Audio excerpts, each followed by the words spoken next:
నమస్తే. లేడీ అఘోరి అందరికీ గుర్తుంది కదా. ఎవరన్నా ఆడపిల్లని అత్యాచారం చేయడానికి చూస్తే అంగాన్ని కోసి నడి రోడ్డు మీద పడేస్తా.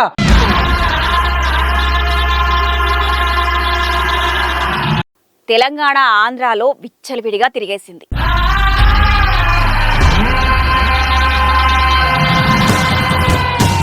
అంతేనా, అడిగిన ప్రతి యూట్యూబ్ ఛానల్కి ఇంటర్వ్యూలు ఇస్తూ పోయింది.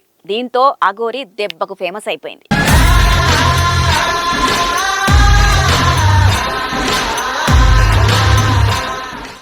అయితే మామూలుగా ఇంటర్వ్యూలు ఇస్తే బాగానే ఉండేదేమో, కానీ ఒంటి మీద నూలుపోగు లేకుండా నగ్నంగా స్క్రీన్పై కనిపించింది. ఇంకేముంది, అందరి చూపు తన వైపు తిప్పుకుంది.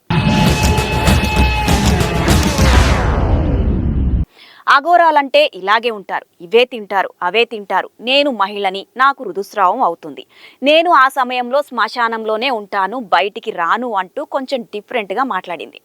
ధర్మరక్షణ అంటూ పలు చోట్ల వివాదాలకు కేంద్ర బిందుగా కూడా మారి వార్తల్లోకి ఎక్కింది.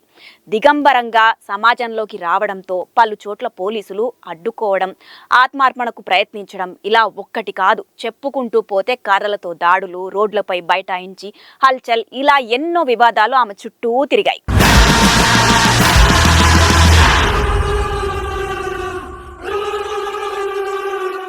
సీన్ కట్ చేస్తే అప్పుడు అసలు కథ మొదలైంది. ఇంటర్వ్యూలు తీసుకున్న మీడియా సంస్థలు కానివ్వండి, యూట్యూబర్లు కానివ్వండి ఊరుకుంటారా? అఘోరి ఎవరు, ఆమె తల్లిదండ్రులు ఎవరు, స్వామీజీగా ఎప్పుడు మారింది అనేందుకు తెలుసుకునేందుకు చాలా ట్రై చేశారు. ఇక అప్పుడు మొదలైంది అఘోరి గురించి ఒక్కొక్క సెన్సేషన్ విషయం బయటికి రావడం.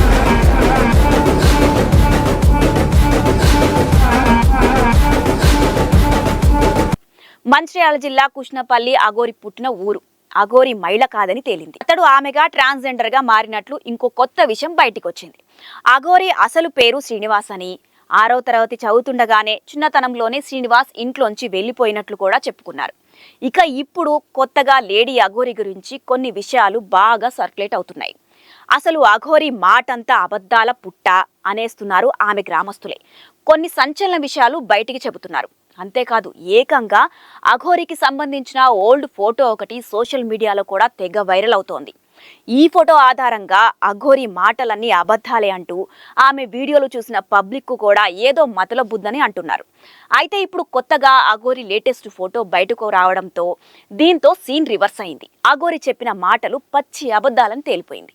ఇటీవల వరంగల్ శ్మశాన వాటికలో విచిత్రమైన పూజలు చేసి అక్కడి వాళ్ళందరినీ భయపెట్టడంతో ఆమెపై తాజాగా కేసు కూడా ఫైల్ అయింది. అయితే శ్రీనివాస్ గ్రామస్తులు తెలిపిన వివరాలు చూస్తే అఘోరి అలియాస్ శ్రీనివాస్ సుమారు 3 ఏళ్ల క్రితం వరకు గ్రామంలోనే ఉండేవాడని, చిన్న చిన్న పనులు చేసుకుంటూ కుటుంబాన్ని పోషిస్తూ ఉండేవాడని, సడన్ గా మాయమైపోయినట్లు అక్కడి గ్రామస్తులు చెబుతున్నారు. తాజాగా విడుదలైన ఫోటో చూస్తే ఆ ఫోటోలో గడ్డాలు మీసాలు ఉండటంతో గ్రామస్తులు చెప్పిన మాటలు వాస్తవంగా అందరూ అనుకుంటున్నారు. ఇన్ని రోజులు ధనార్జన లక్ష్యంగా ఫేమ్ కోసం అఘోరి వివాదాలకు కేంద్ర బిందువుగా ప్రవర్తించారని సోషల్ మీడియా కోడై కూస్తోంది. మరి ఇందులో ఎంతవరకు వాస్తవం ఉందో కానీ అఘోరి ప్రకటనతో అసలు విషయం బయటకు వెల్లడయ్యే అవకాశాలున్నాయి. ఏది ఏమైనా అఘోరి పాత ఫోటో వైరల్ అవుతోంది. దీన్ని చూసినోళ్లు మాత్రం ఆమెను పొట్టు తిట్టుకుంటున్నారు.